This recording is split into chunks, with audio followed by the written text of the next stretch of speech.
नमस्कार, स्वागत है आप सभी का। मैं हूं आपके साथ कमरुद्दीन खान। मध्य प्रदेश में सियासी संग्राम जारी है। इस बीच न्यूज 18 पर इस वक्त की सबसे बड़ी खबर आपको बताने जा रहे हैं। विधायक मनोज चौधरी के भाई सुप्रीम कोर्ट पहुंच चुके हैं। सुप्रीम कोर्ट में उन्होंने बंदी प्रत्यक्षीकरण की याचिका दाखिल की है और कहा कि अवैध तरीके से बेंगलुरु में उनके भाई को रखा गया है। याचिका में सुप्रीम कोर्ट से मामले में दखल देने की मांग की गई।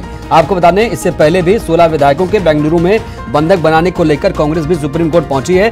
बीजेपी की कैद से रिहाई की गुहार लगाई गई है।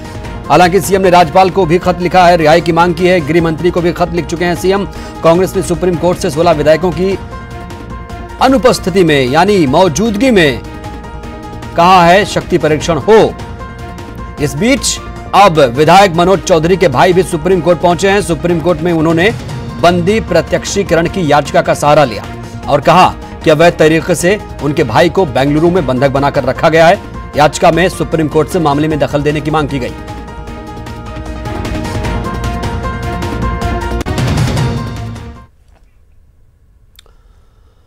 तो हम लगातार बात कर रहे हैं, मनोज चौधरी के भाई सुप्रीम कोर्ट पहुंचे हैं, लेकिन इस बीच आपको एक बड़ी खबर दे दें। बिसाहू लाल से जुड़ी हुई बड़ी खबर है, जहां पर बिसाहू लाल के खिलाफ एक शिकायत दर्ज कराई गई है।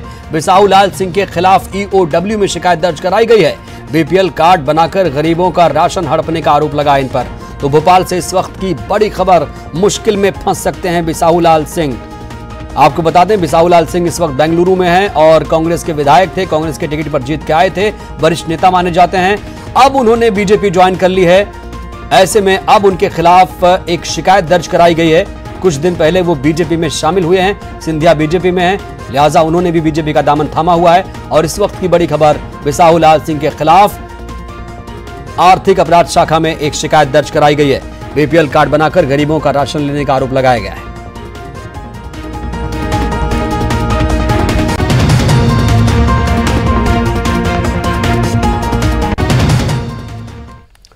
तो ज्योतिरादित्य सिंधिया के इस्तीफे के बाद अब सियासी संकट लगातार जारी है। इस बीच पूर्व सीएम शिवराज सिंह चौहान ने कई अन्य बीजेपी नेताओं के साथ राज्यपाल लालजी टंडन से मुलाकात की।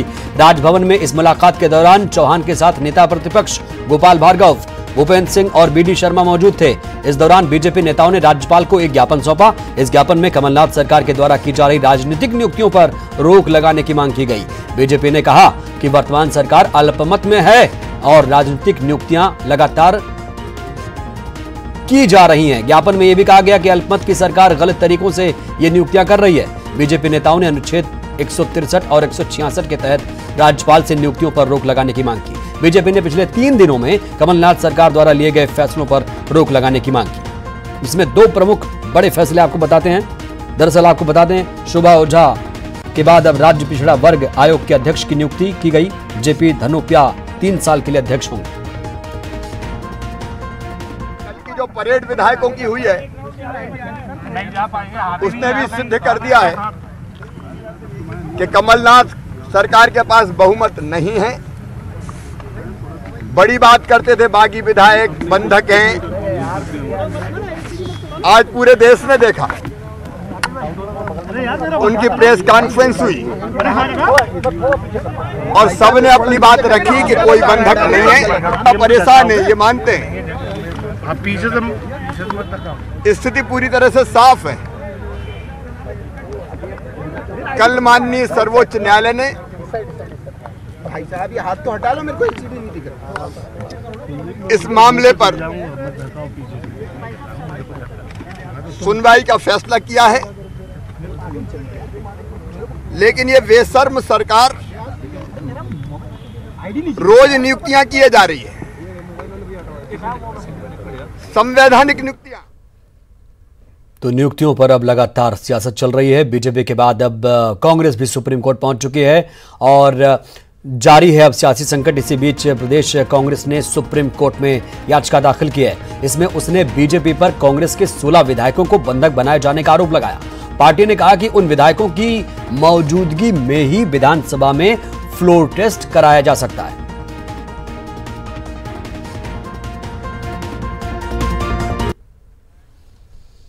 तो जिन विधायकों को कहा जा रहा है कि बंधक बनाए गए हैं, उन्हीं विधायकों ने बेंगलुरु में रुके सिंधिया समर्थक विधायकों ने प्रेस कॉन्फ्रेंस कर कमलनाथ सरकार पर हमला बोला। बंधक बनाए जाने की खबरों को दरकिनार करते हुए गोविंद सिंह राजपूत ने कहा कि वो लोग अपनी मर्जी से यहां आए, वहीं तुलसी सिलावट ने आरोप लगाया कि सरकार के पास विधायकों के लिए वक्त नहीं है। इतना ही नहीं, इन विधायकों ने एक सुर में कहा कि अगर उन्हें सुरक्षा मिलती है तो उन्हें मध्य प्रदेश जाने में कोई हिचक नहीं, कोई दिक्कत नहीं।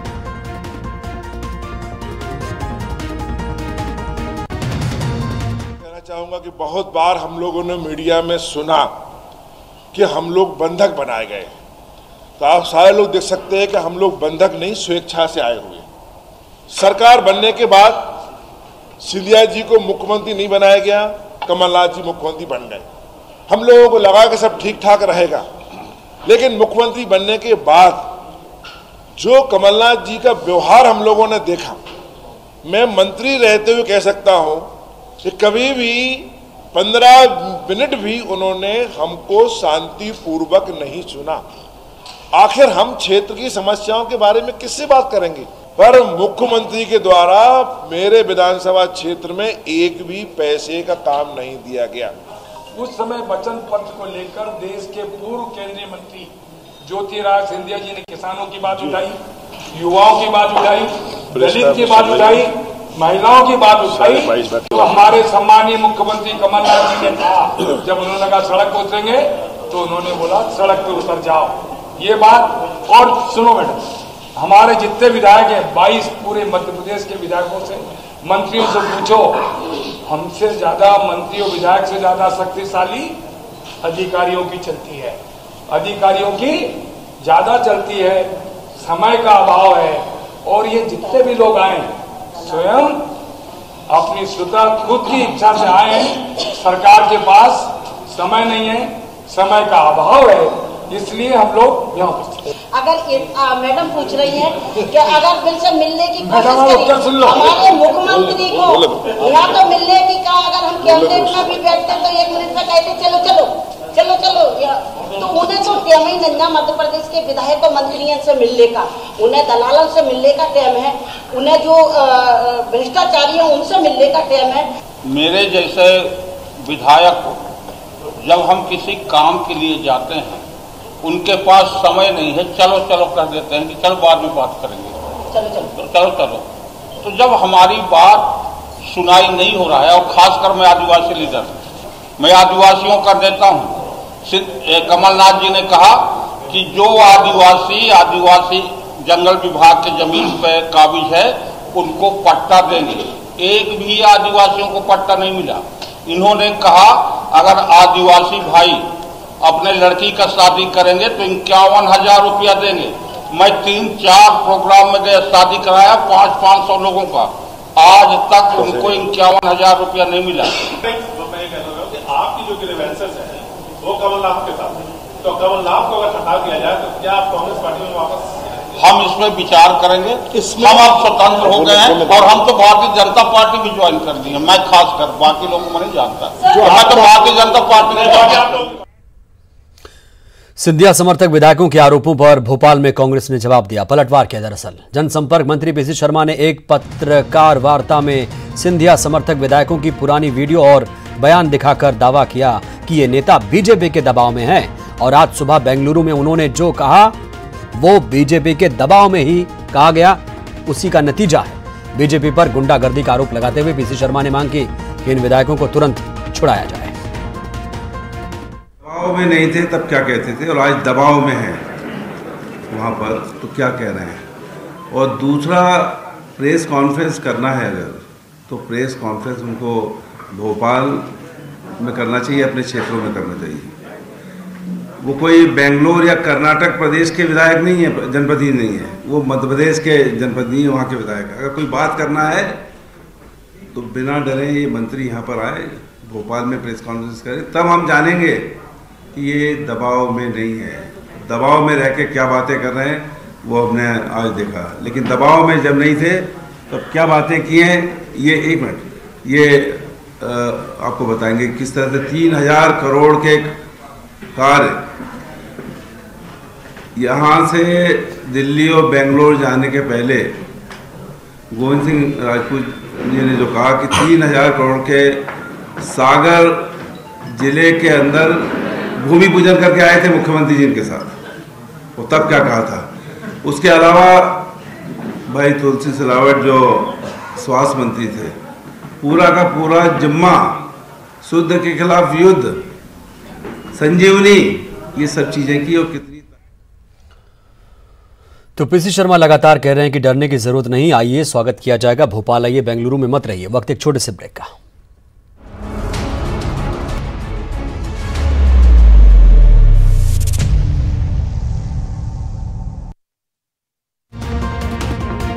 और न्यूज 18 पर इस वक्त की सबसे बड़ी खबर आपको बता दें, रिटर्निंग ऑफिसर ने खारिज कर दी कांग्रेस की याचिका, यानी जोर का झटका लगा कांग्रेस को। राज्यसभा नामांकन को लेकर याचिका खारिज हो चुकी है कांग्रेस की। विधानसभा में रिटर्निंग ऑफिसर ने याचिका खारिज कर दी। इस फैसले का सभी को इंतजार था। सिंधिया सुमेर सिंह का नामांकन सही पाया गया। जी हां, नामांकन पर आपत्ति जाहिर की थी दिग्विजय सिंह के वकील ने, और अब रिटर्निंग ऑफिसर का जो फैसला आया, सिंधिया समर्थकों में खुशी की लहर जाहिर सी बात इस बात को लेकर होगी, क्योंकि उनका नामांकन सही है, सुमेर सिंह का भी नामांकन सही है। सिंधिया और सुमेर सिंह के नामांकन पर आपको बता दें सुनवाई हुई, फैसले का लगातार इंतजार किया जा रहा था और अब ये फैसला आ चुका है। तो राहत की खबर सिंधिया के लिए, सुमेर सिंह के लिए, क्योंकि आपको बता दें इसमें दो ही चीजें होनी थी, एक तो याचिका खारिज होनी थी या तो नामांकन खारिज होना था। हुआ ये, कांग्रेस को झटका और सिंधिया को राहत। रिटर्निंग ऑफिसर ने आपको बता दें कांग्रेस की याचिका खारिज की, और याचिका में कहा गया था कि जो नामांकन है वो सही नहीं है, उसमें कई बातें छुपाए जाने का आरोप लगाया गया था कांग्रेस की तरफ से, और रिटर्निंग ऑफिसर के फैसले का लगातार इंतजार किया जा रहा था। और जो फैसला आया वो बीजेपी के लिए राहत भरी खबर लेकर आया, क्योंकि ऐसा पहली बार हो रहा है। आपको बता दें ज्योतिरादित्य सिंधिया ने इस बार बीजेपी से राज्यसभा का नामांकन भरा था, और 26 मार्च को आपको बता दें राज्यसभा चुनाव होने जा रहा है। सिंधिया का जाना तय है,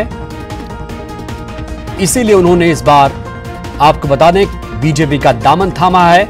और इस बीच उनके लिए राहत भरी खबर, क्योंकि लगातार उनके एफिडेविट को लेकर सवाल खड़े हो रहे थे। कहा जा रहा था कि जानकारियां छिपाई गई हैं। दिग्विजय सिंह के वकील ने याचिका लगाई थी। तो इस बीच ये बड़ी खबर आपको बता रहे हैं, जहां पर विधानसभा में रिटर्निंग ऑफिसर ने कांग्रेस की याचिका खारिज कर दी है। ज्यादा जानकारी के साथ हमारे सहयोगी अनुराग श्रीवास्तव जुड़ चुके हैं, जो लगातार इस खबर पर नजर बनाए हुए हैं। अनुराग, फैसला आ चुका है, क्या समझा जाए इस फैसले से?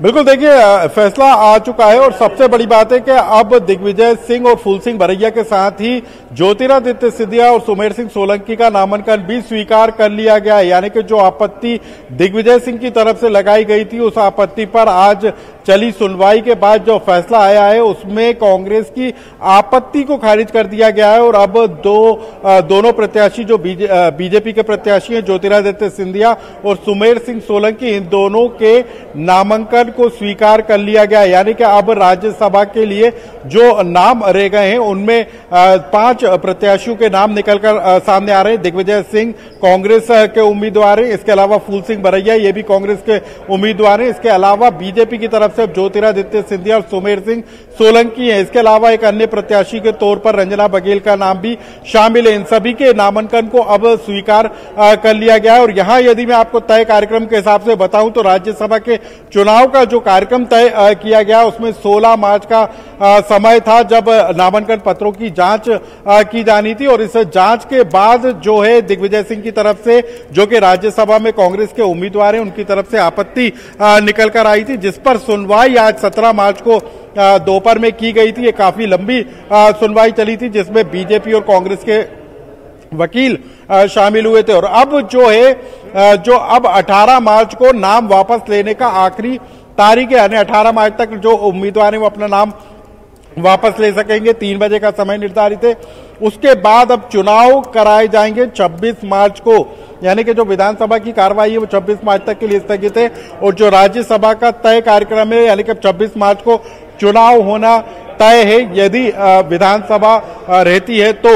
और उसके बाद जो समय पूरा लिखा हुआ है यहाँ के मतदान का समय जो है 9 बजे से शुरू होगा, जो 4 बजे तक चलेगा। उसके बाद जो रिजल्ट है वो 26 मार्च को 5 बजे तक घोषित कर दिए जाएंगे। तो ये मैं आपको यहाँ पर भी तस्वीर दिखाऊंगा जहां पर ये सुनवाई चली थी और रिटर्निंग ऑफिसर ने अपना फैसला सुनाया है। और यह फैसले में जो कांग्रेस के नेता हैं दिग्विजय सिंह, उनकी आपत्ति को खारिज किया गया है। तो यह अभी की बड़ी खबर है। बिल्कुल अनुराग, ज्योतिरादित्य, बिल्कुल आपको रोकूंगा अनुराग। इस वक्त रजनीश अग्रवाल बीजेपी प्रवक्ता हमारे साथ जुड़े हैं।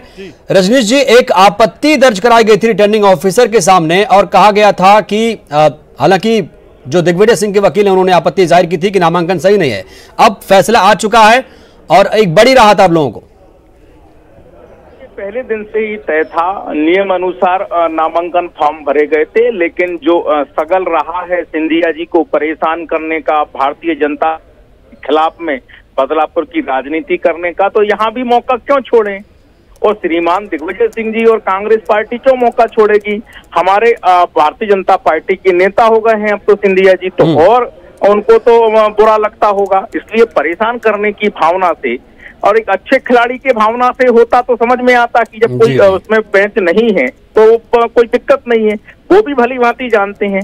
लेकिन वो परेशान करने के उद्देश्य से, गलत संदेश देने के उद्देश्य से इस प्रकार का काम करते रहे हैं। उसी तौर पर ऐसे देखा जाए और हम शुरू से इस बात को बिल्कुल रजनीश जी, तो बिल्कुल बने रहिएगा आप हमारे साथ। तो आपने कहा कि बदलापुर की राजनीति है, परेशान करने की भावना है, गलत संदेश देने की कोशिश थी जो नाकाम हुई। तो इस वक्त की बड़ी खबर सिंधिया और सुमेर सिंह की लिए आपको बता रहे, जो फैसला रिटर्निंग ऑफिसर का आया है वो राहत भरा फैसला है, कांग्रेस के लिए जरूर एक झटका। वक्त एक ब्रेक का, ब्रेक के उस पार भी खबरों का सिलसिला लगातार जारी रहेगा।